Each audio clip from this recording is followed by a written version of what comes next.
Is Willy Wonka's chocolate factory actually Dante's Inferno?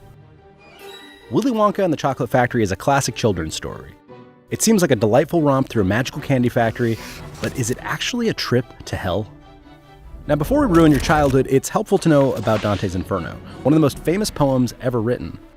The author, Dante, is led by a guide through the different levels of hell until he eventually meets Satan, a three-headed beast with bat wings frozen in ice. In the Inferno, Charon, the boatman of hell, ferries Dante across the river Acheron and into the underworld. This is only slightly less disturbing than Willy Wonka's psychedelic boat ride into the factory. Are the fires of hell a-glowing? Is the grisly reaper mowing?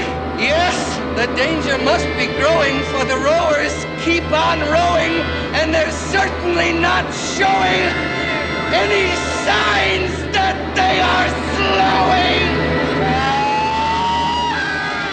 And that's not even a metaphor. He's describing a literal descent into hell. In Dante's Inferno, each level of hell is designed to punish a particular sin in a way that's related to the sin itself. Meanwhile, at Wonka's factory, children are also punished according to their sins.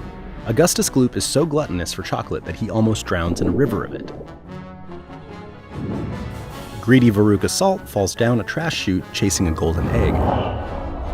Mike TV is so obsessed with TV that he actually shrinks himself to fit in one.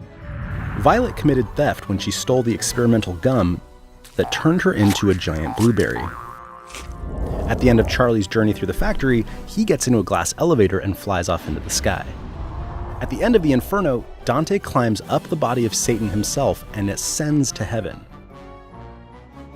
Is Charlie and the Chocolate Factory really a trip to a candy-filled playland, or a warning to children that if they don't clean up their act, they're going straight to hell? What do you think?